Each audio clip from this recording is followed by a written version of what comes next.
Hello, this is Teach Me to Learn. It's been about 5 years since I made my last tutorial, so let's just go ahead and jump right in. First, we're going to start with the head circle. And then we're going to go straight into making the spine, which should be one long line with kind of like a slight end where the hips will be. And then I like to make the rib cage, which should go about down. This is where the fold of the legs is going to be here, which will draw the shoulder. Then I usually draw the neck, and then draw the line for the thighs, which is very similar to this, but I usually just kind of curve it down. And then you have a nice connecting line for the stomach. And then I usually like to start with the face. So we'll go with the forehead first, and then the snout, which the snout should be very rectangular, very kind of like a trapezoid like I've drawn right there.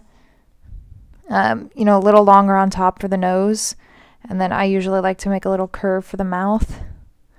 And then the ears here, which are just kind of little lines up and then they curve out like that. And they draw, remember the neck comes behind. We go here, and then I usually like to fluff it up a little bit just so that it connects better, because that's where the fur would lay. And then we've got cheek fur. The eyes, I'll go ahead and put it in now, though I usually put it in later. If you draw a line directly from the bottom of the nose and the curve of the maw, you'll get a line just like that. Then we have our little eyebrows. So there's most of the drawing done right there. So now we get to the legs. A common problem I see is either legs that are too long or too short. So usually I just kind of eyeball it. There we go. As you can see, the legs should be about that proportion, a little bit wider than the body, a little taller than the body in general.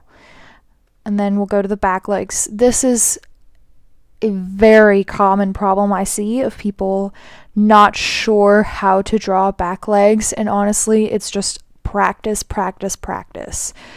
So first we're going to extend the thigh.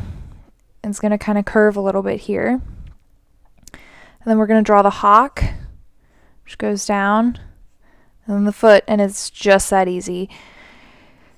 Sometimes getting the curve right can take a couple of tries, but it's generally, there's a lot of drawing and redrawing, and as you can see, I still do it very often. One advice I want to give people is don't spend very long on your sketches. I've seen people who spend hours on sketches, and I generally spend about 2 or 3 minutes on them. So now that we've got the first profile in, we're going to draw the legs that we can't see. So the first thing is, don't draw both legs together. Don't just shadow it out. That's not how, you cannot stand that way. If you just stand with your legs together, you'll fall over. So I like to take it about halfway. If we see the ribs are here, so you'd have another shoulder here. Start about there. There you go. There's one. We'll fix that up later when we do the line art. And then this one is a little trickier. Kind of draw this here and basically do the same thing as we did a minute ago. Now we add the tail, which I just extend the spine going a little down. Let me fluff. For canines, I suggest only fluffing on the bottom unless you have, a husky or something that kind of curls up like that. Just to kind of streamline it.